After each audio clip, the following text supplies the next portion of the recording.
عمر تیری غداری سے ڈر لگتا ہے، تیری بے وفائی سے ڈر لگتا ہے، کہیں ایسا نہ ہو کہ میں پانی پینے لگوں اور پانی پیتے ہی تو گردن پر دھوکے سے تلوار مار دے۔ تیرا کیا بھروسہ، جبکہ جانتا ہے کہ مسلمان کبھی غداری نہیں کرتا، لیکن اس نے غصہ دلایا حضرت عمر کو، کہا عمر ڈر لگتا ہے تیری غداری سے، ایسا نہ ہو کہ میں نے پانی پینے کی خواہش ظاہر کی اور میں پانی پینے لگوں اور پانی پی بھی نہ سکوں اور تو اپنی تلوار سے میری گردن اڑا دے۔ حضرت عمر مسکرا کر کہتے ہیں کہ آئے ہر مزان، مسلمان غدار نہیں ہوتا، مسلمان بے وفا نہیں ہوتا، اور سن مسلمان وعدہ خلافی بھی نہیں کرتا۔ میں تجھ سے وعدہ کرتا ہوں کہ جب تک تو اس پانی کو پی نہیں لے گا جو تیرے ہاتھ میں ہے، میں تیری گردن پہ تلوار نہیں چلاؤں گا۔ آئے ہرمزان، جب تک تو اس پانی کو پی نہیں لے گا جو تیرے ہاتھ میں ہے، میں تیری گردن پہ تلوار نہیں چلاؤں گا۔ اور تو جانتا ہے کہ مسلمان کبھی وعدہ خلافی نہیں کرتا۔ یہی تو وہ سننا چاہتا تھا، یہی جملے تو وہ عمر کی زبان سے نکلوانا چاہتا تھا۔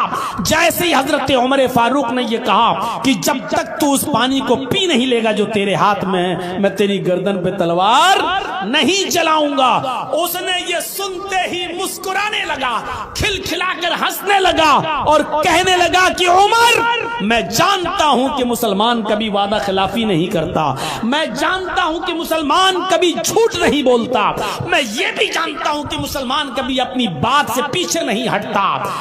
ابھی ابھی آپ نے وعدہ کیا ہے کہ جب تک تو اس پانی کو پی نہیں لے گا جو تیرے ہاتھ میں ہے، میں تیری گردن پہ تلوار نہیں چلاؤں گا۔ آئے عمر، پانی میں پیوں گا ہی نہیں۔ اس نے وہ پانی کا پیالہ اٹھا کر زمین پر پٹک دیا اور پانی پیالے سمیت پھینک دیا اور کہا عمر، ابھی ابھی وعدہ کیا ہے آپ نے کہ جب تک تو اس پانی کو پی نہیں لے گا جو تیرے ہاتھ میں تیری گردن پہ تلوار نہیں چلاؤں گا۔ میں پانی پیوں گا ہی نہیں، نہ میں پانی پیوں گا اور نہ تیری تلوار میری گردن پر چلے گی۔ اور میں جانتا ہوں کہ مسلمان کبھی وعدہ خلافی نہیں کرتا۔ بھائی انسانیت کی اے بچوں، یا تو چلے جاؤ یا بیٹھ جاؤ، یا تو جاؤ یہاں سے یا پھر بیٹھے رہو۔ انسانیت کو ہم 3 پارٹس میں ڈیوائیڈ کر سکتے ہیں، 3 قسموں میں تقسیم کر سکتے ہیں انسانیت کو۔ انسانیت کی پہلی قسم مومن، انسانیت کی دوسری قسم کافر۔ انسانیت کی پہلی قسم مومن، اہل ایمان، اور انسانیت کی دوسری قسم کافر، اور انسانیت کی تیسری قسم نہ مومن نہ کافر، بیچ میں، جس کو ہم کہہ سکتے ہیں منافق۔ اس کا پتہ ہی نہیں چلتا ہے کہ ہم میں ہے یا ان میں ہے۔ وہ آپ کے پاس آئیں گے تو آپ جیسی بات، ہمارے پاس آئیں گے تو ہم جیسی بات۔ ان کے بارے میں اللہ نے ان کی ایک پہچان بتائی ہے، بیچ والوں کی، منافقوں کی۔ وہ پہچان کیا ہے؟ اذا لقوا الذین آمنوا قالوا آمنا وَإِذَا خَلَوْا إِلَىٰ شَيَاطِينِهِمْ قَالُوا إِنَّا مَعَكُمْ۔ جب یہ مسلمانوں کے پاس آتے ہیں، مومنوں سے ملاقات کرتے ہیں تو کہتے ہیں کہ ہم تو مومن ہیں۔ قَالُوا آمَنَّا، ہم تو ایمان لائے، ہم تو تمہارے ساتھ ہیں۔ پہچان دیکھیے، اِذَا لَقُوا الَّذِينَ آمَنُوا قَالُوا آمَنَّا، جب یہ مسلمانوں سے، مومنوں سے ملاقات کرتے ہیں تو کہتے ہیں ہم تو مومن ہیں، ہم تو ایمان لائے۔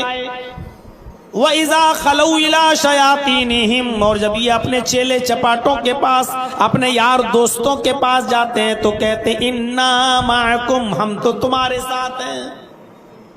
مسلمانوں کے پاس آئیں گے تو کہیں گے ہم تمہارے ساتھ ہیں، ایمان لائے، اور اپنے چیلے چپاٹوں کے پاس، دوستوں کے پاس، شیطانوں کے پاس، اپنے ساتھیوں کے پاس جائیں گے تو کہیں گے ہم تمہارے ساتھ ہیں۔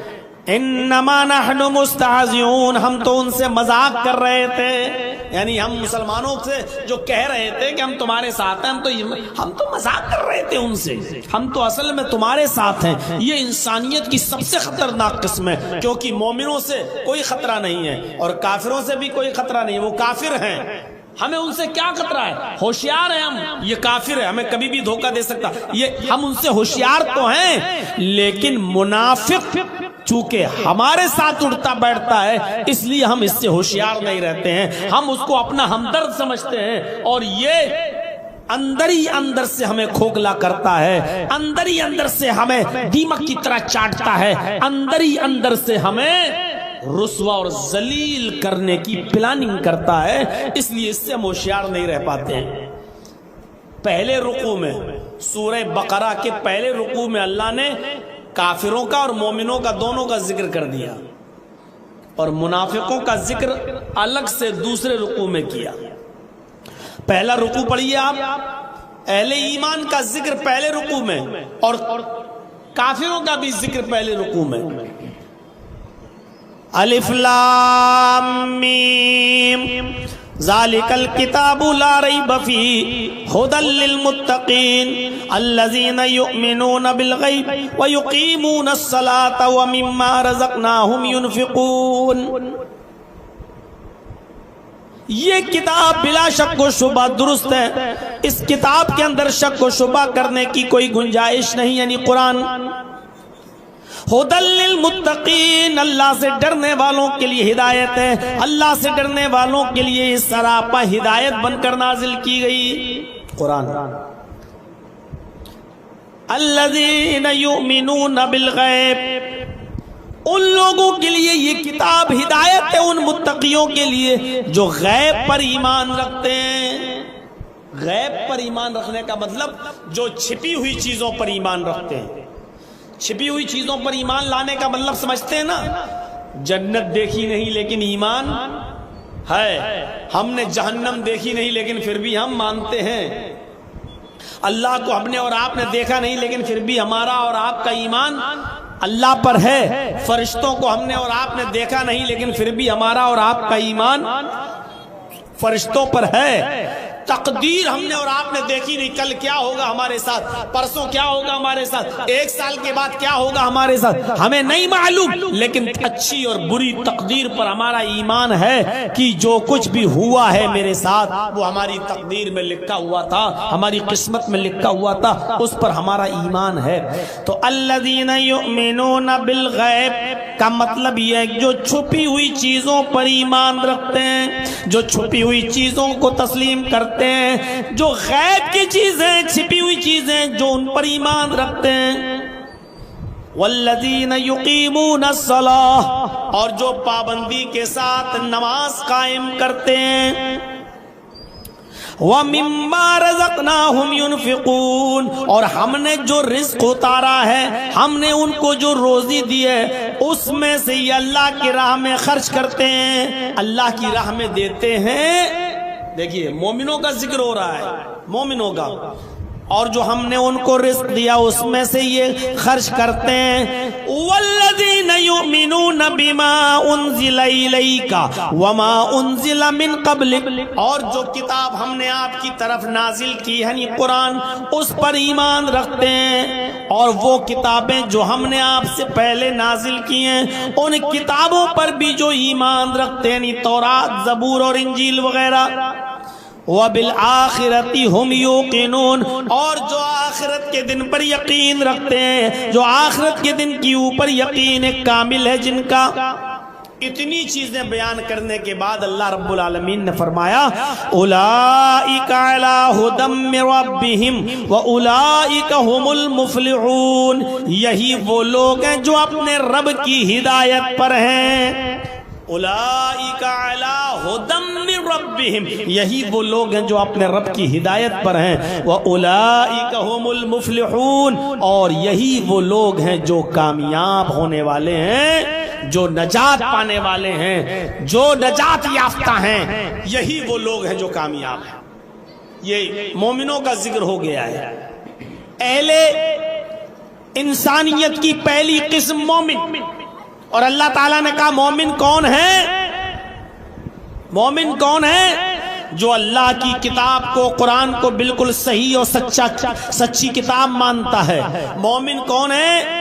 جو غیب پر چھپی ہوئی چیزوں پر ایمان رکھتا ہے، جنت، جہنم، قیامت اور فرشتے اور اس کے رسول، ان تمام چیزوں پر جو یقین رکھتا ہے، ایمان رکھتا ہے، چھپی ہوئی چیزوں پر، یہ مومن ہیں۔ جو 5 وقت کی نماز قائم کرتے ہیں، ٹائم سے پڑھتے ہیں اور اللہ کے دیے ہوئے رزق سے خرچ کرتے ہیں اور قرآن پر ایمان رکھتے ہیں اور ان کتابوں پر بھی جو ہم نے اتاری ہے، تورات اور زبور اور انجیل، اور قیامت کے دن کے اوپر جو یقین رکھتے ہیں، ان لوگوں کو مومن کہا اور ان لوگوں کو اپنے رب کی ہدایت پر کہا اور ان لوگوں کو کامیاب کہا۔ اللہ نے پہلے رکوع میں اہل ایمان کا ذکر کر دیا ہے۔ آئیے اس رکوع میں اب انسانیت کی دوسری قسم کا بھی ذکر کیا جا رہا ہے۔ انسانیت کی دوسری قسم، اور وہ بھی خطرناک قسم، کون؟ کافروں کا ذکر کیا جا رہا ہے۔ ایمان، اہل ایمان کا ذکر ہو گیا، اب کافروں کا ذکر اللہ تبارک و تعالیٰ نے کیا، اور کافروں کا ذکر دیکھیے کس انداز سے کیا۔ ان الذین کفروا سواء علیہم اانذرتہم ام لم تنذرہم لا یؤمنون۔ جن لوگوں نے کفر کیا، جو کافر ہیں، انذرتہم ام لم تنذرہم، اے محمد صلی اللہ علیہ وسلم آپ ان کو ڈرائیں یا نہ ڈرائیں، آپ ان کو سمجھائیں یا نہ سمجھائیں، لا یؤمنون، یہ ایمان نہیں لائیں گے، یہ ایمان لانے والے نہیں ہیں، مسلمان ہو ہی نہیں سکتے، یہ ایمان نہیں لا سکتے۔ کیوں نہیں لائیں گے ایمان؟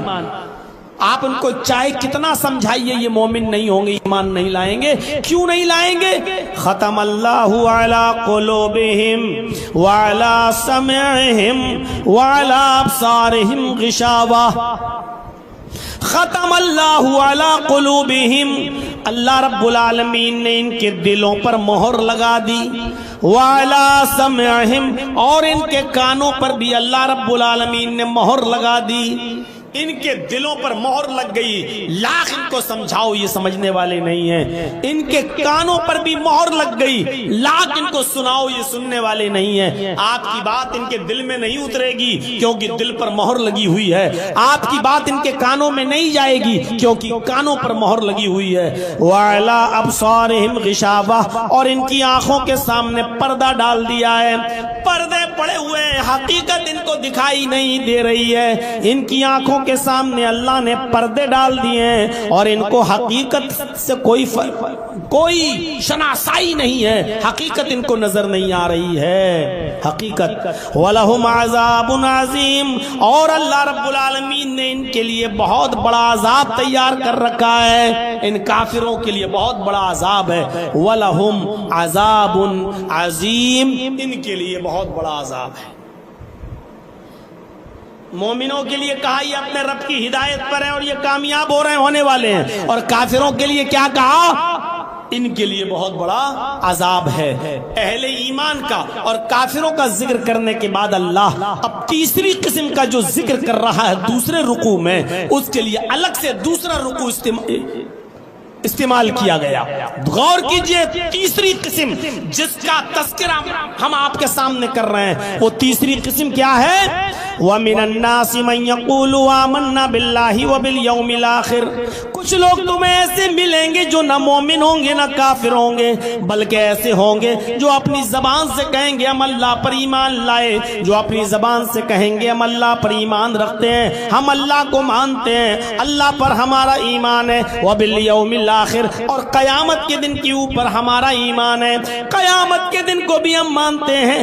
وَمَا هُمْ بِمُؤْمِنِينَ، حالانکہ حقیقت یہ کہ وہ ایمان نہیں رکھتے نہ اللہ پر نہ قیامت کے دن پر۔ پھر وہ ایسا کیوں کہہ رہے ہیں؟ یخادعون اللہ والذین آمنوا، وہ اللہ کو دھوکہ دے رہے ہیں، مومنوں کو دھوکہ دینا چاہتے ہیں، اللہ کو دھوکہ دینے کی کوشش کر رہے ہیں۔ اللہ دھوکے میں آ جائے گا؟ کیا کوئی ہے جو اللہ کو دھوکہ دے دے؟ اللہ کو دھوکہ دینا چاہتے ہیں۔ والذین آمنوا، مسلمانوں کو دھوکہ دینے کی کوشش کر رہے ہیں۔ اللہ نے فرمایا وما یخدعون الا انفسهم، یہ اللہ کو دھوکہ نہیں دے رہے بلکہ اپنے آپ کو دھوکہ دے رہے ہیں۔ اللہ کو دھوکہ نہیں دے رہے ہیں، یہ اپنے آپ کو دھوکہ دے رہے ہیں۔ کیسا دھوکہ؟ کیسا؟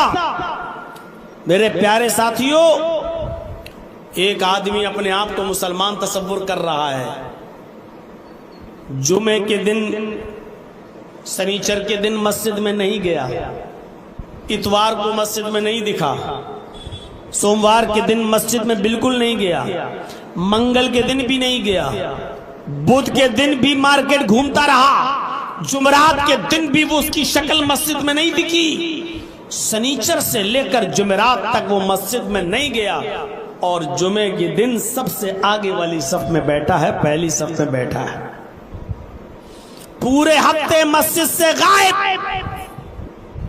اور آخری دن جمعے والے دن سب سے پہلے مسجد میں آ گیا، اگلی صف میں بیٹھا ہوا ہے۔ اور ایک صاحب ہیں جو پورے ہفتے مسجد میں آئے، سنیچر کو بھی آئے، اتوار کو بھی آئے، سوم کو بھی آئے، منگل کو بھی آئے، بدھ کو بھی آئے، جمعرات کو بھی آئے، جمعے کو بھی آئے، ان کی کوئی نماز کسی دن کسی وقت کی نہیں چھوٹی، وہ تہجد کی نماز بھی پڑھتے ہیں۔ اب غور کیجئے گا، جو پانچوں وقت کا نمازی ہے اور تہجد کی بھی نماز پڑھ رہا ہے، وہ اپنے آپ کو کہہ رہا میں مسلمان ہوں، اور جو صرف جمعے کے دن کی نماز پڑھ رہا ہے وہ بھی کہہ رہا ہے میں مسلمان ہوں۔ غور کیجئے آپ، جرجیت صاحب سنیچر کو مسجد میں نہیں گئے، اتوار کو نہیں گئے، سوموار کو نہیں، منگل کو نہیں، بدھ کو نہیں، جمعرات کو نہیں، اور جمعے کو اگلی صف میں بیٹھے ہیں۔ اور جرجیت صاحب کے بغل میں جو آدمی نماز پڑھ رہا ہے وہ پانچوں وقت کا نمازی ہے اور ایک وقت کی بھی نماز نہیں چھوٹتی، اور تہجد گزار بھی ہے۔ اب وہ آدمی سوچ رہا ہے کہ یار یہ جرجیت صاحب تو صرف جمعے مسجد میں آتے ہیں پھر بھی مسلمان ہیں، اور ہم تو پانچوں وقت کی نماز پڑھتے ہیں، تہجد تک کی پڑھتے ہیں، ہم بھی مسلمان ہیں۔ اور جب پورے ہفتے مسجد میں نہ آ کر صرف جمعے کے دن ہی مسجد میں آ جائیں اور نماز پڑھ لیں تب بھی ہم مسلمان رہیں گے، تو پھر ہمیں پورے ہفتے مسجد میں آنے کی ضرورت کیا ہے؟ میرے بغل میں کوئی ایسا آدمی نماز پڑھنے لگے جمعے کی، اب میں سوچ رہا ہوں یار یہ آدمی صرف جمعے کے دن نماز پڑھنے آتا پھر بھی مسلمان ہے، اور ہم پانچوں ٹائم کی نماز پڑھتے ہیں اور تہجد بھی پڑھتے ہیں تب ہم مسلمان ہیں۔ اگر ایک ٹائم کی نماز صرف جمعے کے دن مسجد میں آ جانے سے ہمارا اسلام باقی ہے، ہمارا ایمان باقی ہے، ہم پکے مسلمان بن سکتے ہیں، تو ہمیں پانچوں وقت کی نماز پڑھنے کی کیا ضرورت ہے؟ ہمیں تہجد کی نماز میں اٹھنے کی کیا ضرورت ہے؟ ہمیں سردیوں میں ٹھنڈے پانی سے وضو بنانے کی کیا ضرورت ہے؟ میرے بھائیوں، اب ہم یہ سوچ رہے ہیں ہمیں کیا ضرورت ہے؟ جب یہ آدمی صرف جمعے کے دن نماز پڑھ کر مسلمان ہے تو پھر ہمیں بھی جمعے نماز پڑھ لینا چاہیے، ہمیں پانچوں وقت کی کیا ضرورت ہے؟ ہم دھوکے میں آ رہے ہیں، لیکن جو سچا مسلمان ہوگا وہ کبھی دھوکے میں نہیں آئے گا، جو پکا مسلمان ہوگا وہ کبھی دھوکے میں نہیں آئے گا۔ وہ کیا کہے گا؟ ارے صاحب تم اپنی قبر میں جاؤ گے، میں اپنی قبر میں جاؤں گا، تمہیں اپنا حساب کتاب دینا ہے، مجھے اپنا حساب کتاب دینا ہے، ہم تمہاری قبر میں نہیں جائیں گے اور تم ہماری قبر میں نہیں جاؤ گے، تمہیں اپنے کرموں کا حساب و کتاب دینا ہے اور مجھے اپنے کرموں کا حساب و کتاب دینا ہے۔ وہی چیز اللہ رب العالمین نے فرمائی، جو پکا اور سچا مسلمان ہوگا وہ دھوکے میں نہیں آئے گا۔ یہ اللہ کو دھوکہ دے رہا ہے، سوچ رہا کہ اللہ دھوکے میں آ جائے گا، دیکھ اے اللہ سنیچر کو نہیں آیا، اتوار کو نہیں، سوموار کو نہیں، منگل کو نہیں، بدھ کو نہیں، جمعرات کو، لیکن جمعے کو آ گیا، دیکھ میں مسلمان ہوں، میں جمعے کو۔ اللہ کو دھوکہ دینے کی کوشش کر رہے ہو، پکے اور سچے مسلمانوں کو دھوکہ دینے کی کوشش کر رہے ہو؟ نہیں، اللہ نے کہا وَمَا يَخْدَعُونَ إِلَّا أَنفُسَهُمْ، یہ اپنے آپ کو دھوکہ دے رہا ہے، اللہ کو نہیں، مومنوں کو نہیں، اپنے آپ کو دھوکے میں رکھا ہوا ہے۔ یہ سمجھ رہا ہے کہ لوگ ہمیں مسلمان سمجھ رہے ہیں، جبکہ اللہ کے رجسٹر میں یہ آدمی مسلمان نہیں ہے۔ میرے پیارے ساتھیوں، ہمیں اور آپ کو غور کرنا چاہیے، اور سوچنا چاہیے کہ ہم انسانیت کی سب سے زیادہ خطرناک قسم میں تو داخل نہیں ہیں. کہیں ایسا تو نہیں کہ ہم اپنی زبان سے کہتے ہیں کہ ہم اللہ کو مانتے ہیں اور قیامت پر ہمارا ایمان ہے اور ہم مومن نہ ہوں؟ کیونکہ اللہ نے یہ کن لوگوں کے بارے میں کہا ہے؟ بہت سے لوگ ہیں جو کہیں گے ہم اللہ پر ایمان لائے، ہم قیامت کے دن پر ایمان لائے، لیکن وہ مومن نہیں ہوں گے. یہ اللہ کو دھوکہ دے رہے ہیں، یہ مومنوں کو دھوکہ دے رہے ہیں. وَمَا يَخْدَعُونَ إِلَّا أَنفُسَهُمْ، حالانکہ یہ اپنے آپ کو دھوکہ دے رہے ہیں. وَمَا يَشْعُرُونَ، اور ان کو پتہ نہیں کہ یہ کس کو دھوکہ دے رہے ہیں. وَمَا يَشْعُرُونَ، ان کو اس بات کا علم نہیں کہ یہ کس کو دھوکہ دے رہے ہیں. فِي قُلُوبِهِم مَرَضٌ فَزَادَهُمُ اللَّهُ مَرَضًا، فِي قُلُوبِهِم مَرَضٌ، ان کے دلوں میں شک کی بیماری ہے. فَزَادَهُمُ اللَّهُ مَرَضًا، تو اللہ نے اس بیماری کو اور بڑھا دیا. شک کی بیماری ہے، پتہ نہیں، نماز نہیں پڑھیں گے قبر میں عذاب ہوگا، یہ نہیں کریں گے تو قبر میں عذاب، پتہ نہیں قبر میں عذاب ہوتا بھی ہے یا نہیں ہوتا. مریں گے تب دیکھا جائے گا. ہمارے سامنے کتنے لوگ مر جاتے ہیں، کتنے لوگوں کو قبر میں دفن کیا جاتا ہے. کہاں کسی قبر سے چیخنے اور چلانے کی آواز آتی ہے؟ اگر قبر میں عذاب ہوتا ہے تو کسی کے رونے اور چیخنے کی آواز کیوں نہیں آتی ہے؟ پتہ نہیں عذاب ہوتا بھی ہے یا نہیں ہوتا. یہ ملا مولوی ایسے ہی چلاتے پھرتے ہیں، ان کے دلوں میں بیماری ہے شک کی. اسی وجہ سے یہ نیک عمل، اچھے عمل نہیں کر رہے ہیں. کیوں؟ فی قلوبہم مرض، ان کے دلوں میں بیماری ہے. فزادہم اللہ مرضا، تو اللہ نے اس شک کی بیماری کو اور بڑھا دیا ہے. کرتے رہو شک، مرتے رہو اس بیماری میں اور زیادہ. میرے بھائیوں، انسانیت کی اس تیسری خطرناک قسم کا نام ہے منافق.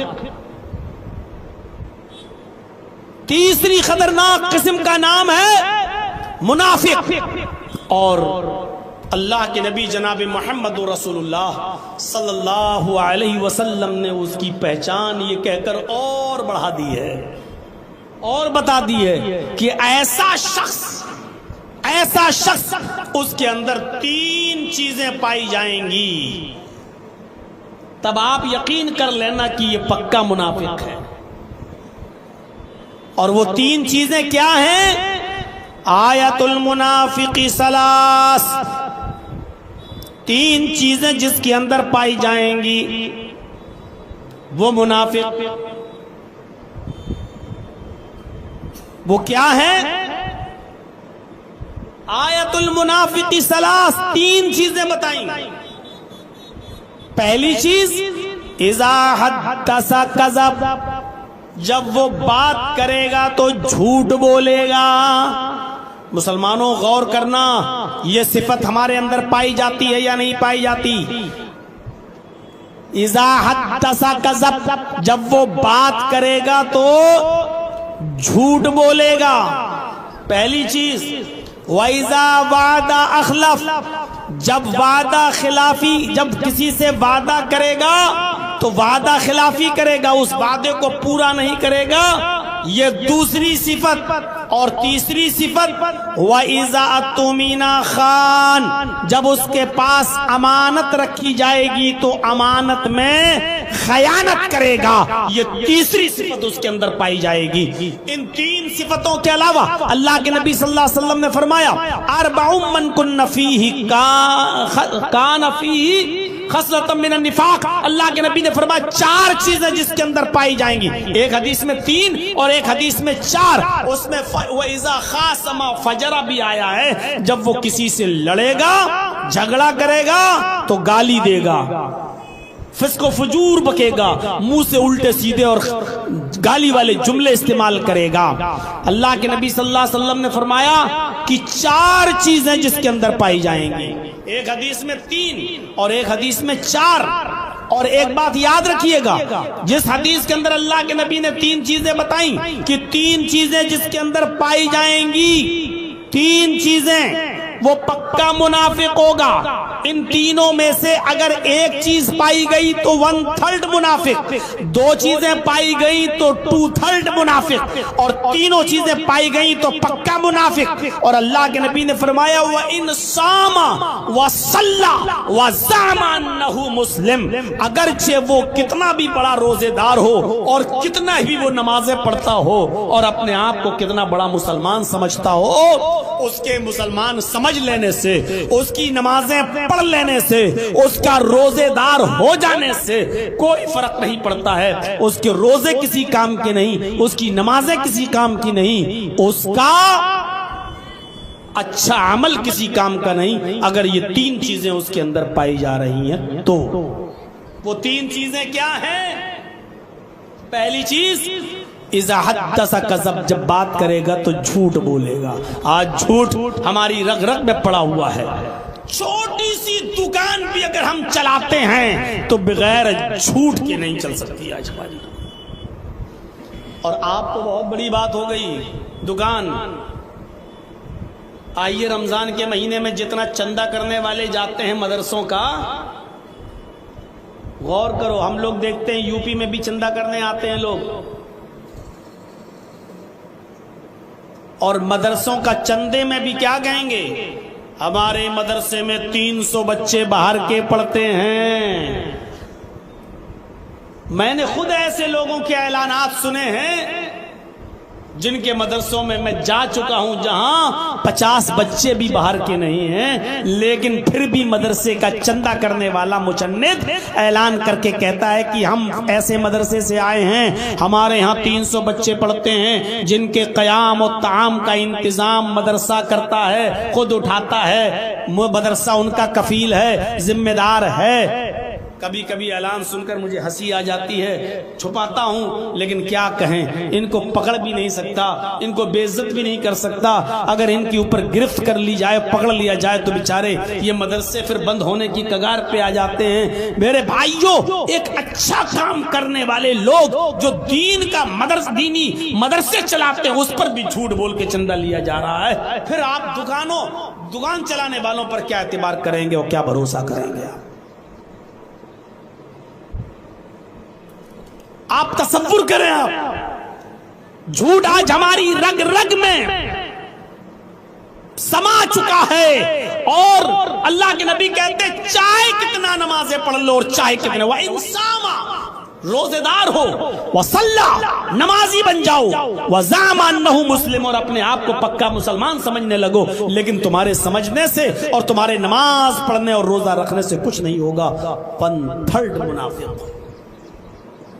یہ نفاق ہمارے اندر رچ گیا اور بس گیا. ہم ذرا تصور کریں, امام احمد ابن حنبل کے استاذ اپنا واقعہ بیان کرتے ہیں, اور یہ واقعہ طبقات حنابلہ کے اندر آپ کو ملے گا. امام احمد ابن حنبل کے استاذ اپنا واقعہ نقل کرتے ہیں اور کہتے ہیں کہ ایک مرتبہ امام احمد ابن حنبل نے اپنے استاذ کا واقعہ نقل کیا اور کہا کہ میرے استاذ محترم ایک مرتبہ کسی جنگل سے گزر رہے تھے اور انہوں نے ایک مری ہوئی ٹڈی کے ٹکڑے کو دیکھا جو زمین پر پڑا ہوا ہے. ٹڈی تو آپ سمجھتے ہی ہوں گے, ہم لوگوں نے بھی پڑھا ہے لیکن دیکھا کبھی نہیں ہے ٹڈی کی ہوتی کیسی ہے. بس اتنا جانتا ہوں کہ 2 مردہ چیزیں حلال ہیں. اللہ کے نبی صلی اللہ علیہ وسلم نے 2 مردہ چیزوں کو حلال قرار دیا ہے, ایک مچھلی اور ایک ٹڈی. اب وہ ٹڈی کی شکل کیا ہوتی ہے وہ مجھے بھی نہیں معلوم, لیکن ٹڈی کا ٹکڑا مرا ہوا پڑا تھا زمین پر, اور ایک چیونٹی اس ٹڈی کے ٹکڑے پر سوار تھی اور اس کو کھینچنے کی کوشش کر رہی تھی کہ کھینچو, لیکن وہ کھینچ نہیں پا رہی تھی کیونکہ ٹڈی کا ٹکڑا بڑا تھا اور چیونٹی کمزور, وہ بیچاری اس ٹڈی کے ٹکڑے کو کھینچ نہیں پا رہی تھی. امام احمد ابن حنبل کے استاذ کہتے ہیں کہ میں اس ٹڈی کے ٹکڑے پر چیونٹی کو دیکھتا رہا. تھوڑی دیر کے بعد میں نے دیکھا کہ اس چیونٹی نے اس ٹڈی کے ٹکڑے کو چھوڑ دیا. اور اس کو چھوڑ کر وہ چلی گئی. میں بھی اس کے پیچھے پیچھے چلنے لگا کہ دیکھیں یہ چیونٹی کہاں جاتی ہے. دیکھا وہ چیونٹی ایک بل میں ایک سوراخ میں چلی گئی. تھوڑی دیر کے بعد میں نے دیکھا کہ وہ چیونٹی بہت سی چیونٹیوں کو لے کر آ رہی ہے. وہ چیونٹی بہت سی چیونٹیوں کو لے کر آئی، یعنی وہ آگے آگے اور 25 30 50 چیونٹیاں اس کے پیچھے پیچھے چلی آ رہی ہیں. احمد ابن حنبل کے استاذ کہتے ہیں جیسی وہ چیونٹی اس ٹڈی کے ٹکڑے کے پاس آئی، میں نے ٹڈی کا ٹکڑا اٹھا لیا. مسلمانوں ذرا غور کرنا، سوچئے گا. میں نے اس مری ہوئی ٹڈی کے ٹکڑے کو اٹھا لیا. چیونٹی ڈھونڈنے لگی، تلاش کرنے لگی کہ کہاں گیا، اور ساری چیونٹیاں اس چیونٹی کے پاس کھڑی ہیں. مطلب تم لے کر تو آئی ہو، ٹڈی کے ٹکڑے کے پاس کہاں ہے ٹڈی کا ٹکڑا؟ اور احمد ابن حنبل کے استاذ کہتے ہیں وہ ٹڈی کا ٹکڑا تو میں نے اٹھا لیا، اپنے ہاتھ میں لے لیا، وہ میرے پاس تھا.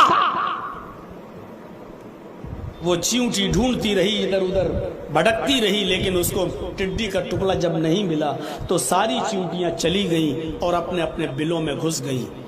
ذرا سنیے گا، یہ واقعہ بڑا دلچسپ ہے. جب ساری چیونٹیاں چلی گئیں لیکن وہ چیونٹی نہیں گئی، پہلی والی جو مری ہوئی ٹڈی کے ٹکڑے پر چڑھی تھی وہ نہیں گئی، وہ اسی جگہ پر کھڑی رہی. اس کو توقع تھی، اس کو امید تھی کہ ہم نے تو دیکھا ہے ٹڈی کا ٹکڑا، آخر گیا کہاں؟ جب وہ چیونٹی وہیں رہ گئی اور ساری چیونٹیاں اپنے بلوں میں چلی گئیں تو احمد ابن حنبل کے استاذ کہتے ہیں میں نے پھر ٹڈی کا ٹکڑا اس چیونٹی کے پاس لا کر رکھ دیا. اس ٹڈی کے ٹکڑے کو چیونٹی نے دیکھا تو فوراً اس کی اوپر چڑھ گئی اور پھر کھینچنے لگی، لیکن وہ ناکام رہی، کھینچ نہیں پائی. اس نے جلدی سے اس ٹڈی کے ٹکڑے کو چھوڑا اور پھر دوڑتی ہوئی بھاگتی ہوئی پھر وہ بل میں گئی اور پھر بل سے تمام چیونٹیوں کو لے کر پھر آئی. 25 30 50 چیونٹیوں کو لے کر جب وہ دوبارہ آئی اور جیسی وہ اس ٹڈی کے ٹکڑے کے قریب پہنچی، میں نے ٹڈی کے ٹکڑے کو پھر اٹھا لیا. ساری چیونٹیاں پھر کھڑی ہیں، گویا کہ اس سے پوچھ رہی ہو کہاں ہے ٹڈی؟ تم بار بار ہم کو کہہ کے لاتی ہو اور یہاں تو کچھ ملتا ہی نہیں ہے. وہ چیونٹی منڈلاتی رہی لیکن ٹڈی کا ٹکڑا اس کو کہیں نہیں ملا. ساری چیونٹیاں اس کو چھوڑ کر چلی گئیں پھر، اور اس چیونٹی کو پھر وہیں پر چھوڑ دیا. وہ چیونٹی پھر وہیں کھڑی رہی کہ دیکھیں آخر گیا کہاں. میں نے تو ٹڈی کے ٹکڑے کو یہیں پر دیکھا تھا، وہ گئی، ٹڈی گئی تو کہاں گئی؟ احمد ابن حنبل کے استاذ کہتے ہیں کہ میں نے پھر رکھ دیا اس ٹڈی کے ٹکڑے کو. وہ چیونٹی پھر اس کو کھینچنے لگی اور جب نہیں کھینچ پائی تو تیسری بار گئی اور بل سے بہت سی چیونٹیوں کو لے کر آئی. جب وہ چیونٹیاں تیسری بار آئیں میں نے ٹڈی کے ٹکڑے کو پھر اٹھا لیا کہ دیکھیں یہ چیونٹیاں کیا کرتی ہیں. اب ساری چیونٹیوں کو غصہ آیا. احمد ابن حنبل کے استاذ کہتے ہیں میں نے اپنی آنکھوں سے دیکھا کہ ساری چیونٹیاں اس ایک چیونٹی پر جو بار بار بلا کر لا رہی تھی ان چیونٹیوں کو، اس کے اوپر ٹوٹ پڑی اور اس چیونٹی کو مار ڈالا، اس کے پیر اکھاڑ دیے، اس کا سر تن سے جدا کر دیا، اس چیونٹی کو مار ڈالا، اس چیونٹی کے ٹکڑے ٹکڑے کر دیے. امام احمد ابن حنبل کے استاذ کہتے ہیں کہ ایک چیونٹی کی جان میری وجہ سے گئی. میں ٹڈی کے ٹکڑے کو اٹھا لیتا تھا، میری وجہ سے ایک چیونٹی کی جان گئی وہ ایک الگ بات ہے، لیکن میں نے یہ اندازہ لگایا، میں نے یہ سوچ لیا کہ جھوٹ چیونٹیوں کے اندر بھی برا سمجھا جاتا ہے، جھوٹ کو چیونٹیاں بھی پسند نہیں کرتی ہیں اور جھوٹ چیونٹیوں کے اندر بھی محبوب نہیں مانا گیا ہے. اور ایک جھوٹی چیونٹی کو بھی چیونٹیاں اپنے معاشرے میں، اپنے سماج میں زندہ نہیں رہنے دیتی ہیں. جھوٹی چیونٹی پر ساری چیونٹیاں چڑھ بیٹھی اور اس کو مار ڈالا. نوجوانوں سوچو، میرے ساتھیوں سمجھو کہ ایک جھوٹ چیونٹیوں کے اندر بھی کتنا غلط ہے کہ چیونٹیاں بھی کسی جھوٹی چیونٹیوں کو اپنے سماج میں نہیں رہنے دیتی، لیکن ہمارے سماج میں تو جو جتنا بڑا جھوٹا ہوگا اتنا بڑا نیتا ہوگا ہمارے سماج میں، اور جو سب سے اچھا جھوٹ بول لے وہ سب سے بڑا نیتا مانا جائے گا۔ اور آپ اچھی طریقے سے جانتے ہیں کہ اس وقت سب سے بڑا جھوٹا کون ہے، اس کا نام لینے کی ضرورت بھی نہیں ہے، اور اسی لیے میں نے چینل والوں کو بند کرتا ہوں، میں نے نام بھی نہیں لیا، لیکن یہ تھمبنیل بنا کر ابھی تک نام بھی ڈال دیتے، اور کل اپنی دکان چلانے کے لیے لکھ بھی دیتے کہ مولانا نے اس دیش کے پردھان منتری کو کہا سب سے بڑا جھوٹا، اور مودی کی تصویر بھی بنا دیتے اور میرا بھی فوٹو لگا دیتے، کیونکہ ان کی دکان ان چینل والوں کی اسی سے چل رہی ہے۔ اس لیے ہر جلسے میں ان کا بند ہونا اور ان کو روکنا اب بہت ضروری ہو چکا ہے، کیونکہ یہ اسلام کے ساتھ مذاق کھلواڑ کر رہے ہیں، کھلواڑ کر رہے ہیں۔ یہ جلسے اور تقریریں نہیں یوٹیوب پہ ڈال رہے ہیں، یہ تھمبنیل بنا کر پوسٹ کر رہے ہیں، اور الٹے سیدھے تھمبنیل بنا رہے ہیں۔ اس لیے ان پر پابندی لگانا اور ان پر نکیل کسنا بے حد ضروری ہو چکا ہے۔ تو میرے پیارے ساتھیوں، آپ دیکھ رہے ہیں جو شاندار جھوٹ بول لے، جو خوبصورت جھوٹ بول دے، اس کو سب سے بڑا سیاسی اور راجنیتک اور پولیٹیکل انسان مانا جاتا ہے، اس کو سب سے بڑا نیتا مانا جاتا ہے، جو جتنا اچھا اور جتنا شاندار جھوٹ بولتا ہے۔ جھوٹ چیونٹیوں کے اندر بھی برا سمجھا گیا۔ اللہ کے نبی جناب محمد رسول اللہ صلی اللہ علیہ وسلم فرماتے ہیں کہ جب کوئی انسان جھوٹ بولتا ہے، جب کوئی انسان جھوٹ بولتا ہے تو اس کے منہ سے اتنی گندی بدبو نکلتی ہے، جب کوئی انسان جھوٹ بولتا ہے تو اس کی منہ سے اتنی گندی بدبو نکلتی ہے کہ اس کی بدبو سے فرشتہ جو اس کے ارد گرد ہوتا ہے، جو فرشتہ اس کے آس پاس ہوتا ہے، 1 میل کی دوری پر بھاگ جاتا ہے۔ اس جھوٹے انسان کے منہ سے جب جھوٹ نکلتا ہے تو اس جھوٹ کی بدبو سے فرشتہ 1 میل دور بھاگ جاتا ہے، اس کو چھوڑ دیتا اور 1 میل دور۔ بتائیے اچھے فرشتے، نیک فرشتے، نیکیاں لکھنے والا فرشتہ بھی جھوٹ کی بدبو سے 1 میل دور بھاگ جاتا۔ یہ ہے جھوٹ کا حال۔ جھوٹ میرے بھائیوں، صرف اپنے 2 مسلمان بھائیوں کو اگر روٹھ گئے ہیں، ناراض ہیں، تو ان کو منانے کے لیے جھوٹ بولا جا سکتا ہے۔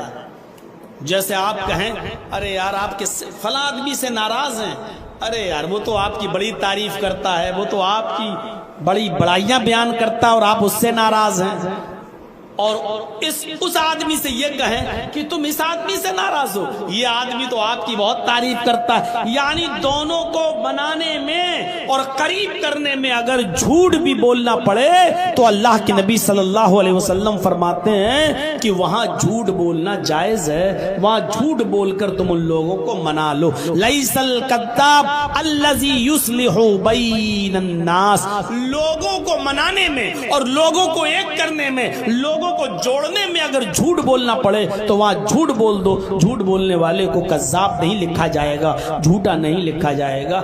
یہاں جھوٹ بولا جا سکتا ہے اگر کسی کو کسی سے منانا ہو تو، اور ایک جھوٹ اس وقت بولنا جائز ہے جب آپ کی بیوی ناراض ہو، یا بیوی کے لیے جھوٹ بولنا جائز ہے اس وقت جب اس کا شوہر اس سے ناراض ہو۔ غور کرو، میاں اور بیوی کے تعلقات کتنے اچھے ہونا چاہیے، اس بات کا اندازہ لگاؤ، اس بات کا اندازہ لگاؤ کہ اگر بیوی ناراض ہے تو شوہر کو پرمیشن دی اللہ کے رسول نے کہ اپنی بیوی کی تعریف کر کے جھوٹ بول کر اس کو منا لو، بھلے ہی چڑیل لگ رہی ہو لیکن کہہ دو کہ بہت خوبصورت لگ رہی ہو، ماشاءاللہ جم رہی ہو، کیا آج تمہارے چہرے پہ رونق ہے،